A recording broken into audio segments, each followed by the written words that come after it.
சட்டப்பேரவை விதி எண் 55 கீழ் அவசர பொது முக்கியத்துவம் நிகழ்வு குறித்து என்னுடைய கவனத்திற்கு மயிலாடுதுறை மாவட்டம் திருமுல்லைவாசல் ஊராட்சி தொடுவாய் கிராமத்தைச் சேர்ந்த 4 மீனவர்கள் சவுதி அரேபியாவில் தங்கி மீன்பிடித்து தொழில் ஈடுபட்டிருந்தார்கள். மீன்பிடி தொழிலில் இவர்கள் ஈடுபட்டிருந்த பொழுது இவர்களை ஈரானிய கடற்கொள்ளைகள் தாக்குதல் நடத்தியுள்ளார்கள்.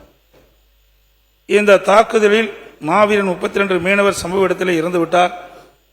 மேலும் பால்ராஜ், சங்கர் மற்றும் மணிகண்டன் ஆகிய 3 மீனவர்களும் படுகாயத்துடன் சவுதி மருத்துவமனையில் சிகிச்சை பெற்றுவதில் ஏற்பட்ட அவசியம் குறித்து வாதிக்க வேண்டுமாய் அவனுடைய கவனத்தை கொண்டு வரேன்.